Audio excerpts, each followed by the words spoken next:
So there's a group of people that think that you're being partial to the law if you only keep the Ten Commandments. There's a group of people that keep the entirety of the sacrificial law, having no understanding of the book in and of itself. They have no idea why Yeshua quotes Deuteronomy 31 on the cross. The handwritten ordinances were blotted out.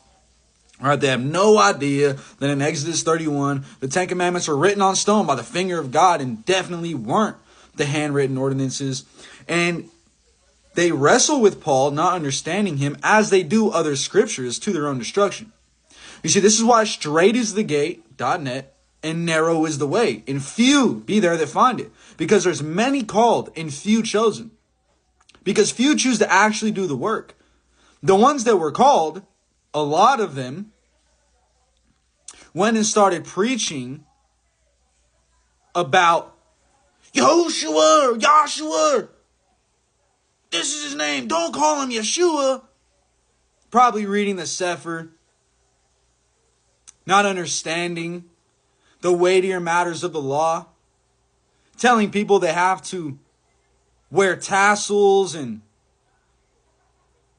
put borders around their house and wear funny little hats and wear one fabric clothing, when there's other people that actually want to just love God.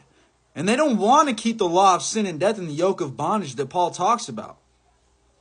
But these people are pushing it. This is the same group of people in prophecy called the evening wolves that are lying to the people coming out of the Christian church because they know something's wrong in the Christian church. They just can't put their finger on it. But God's pouring out his spirit of grace unto them.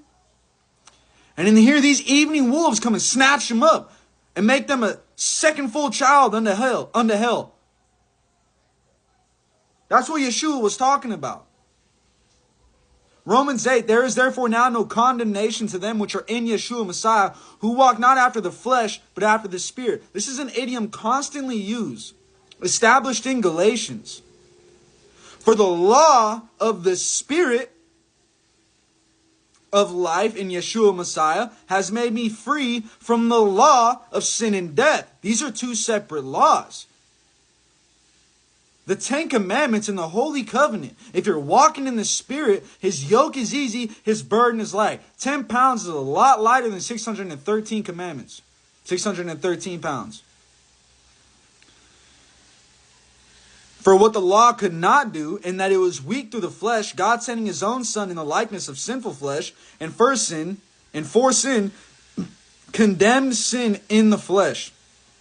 What's the flesh? Sacrificial law. That the righteousness of the law might be fulfilled in us, who walk not after the sacrificial law, but after the Ten Commandments. The righteousness of the law. What does that mean? Why are people picking and choosing what commandments they want to keep, or thinking they have to keep all of the commandments? Right? Well, you don't have to keep this little section because you're not a woman. You don't have to keep this part because you're not a farmer. You don't have to keep this part because you don't own this part of the land. No, absolutely not. Deuteronomy 6, the last verse. And it shall be our righteousness if we observe to do all these 10 commandments before Jehovah our God as He has commanded us. How do I know it's 10 commandments? Because in Deuteronomy 5, there's your 10 commandments and He added no more. The sacrificial law was added on top of that. Because of the transgression of the golden calf. That's Galatians 3:19. But you didn't rightly divide the word of truth. Instead, you started yapping your lips, started flapping your gums, and you started lying to all these people that are coming out of the church. Congratulations. You're going into the great tribulation. Because Ephraim has made many altars to sin shall be unto them. Because they did Christmas and Easter, they came out of that, then they started doing God's feast in the profane land. Congratulations. You're going to get cooked. Because you stop your ears from hearing the truth. You left off the weightier matters of the law.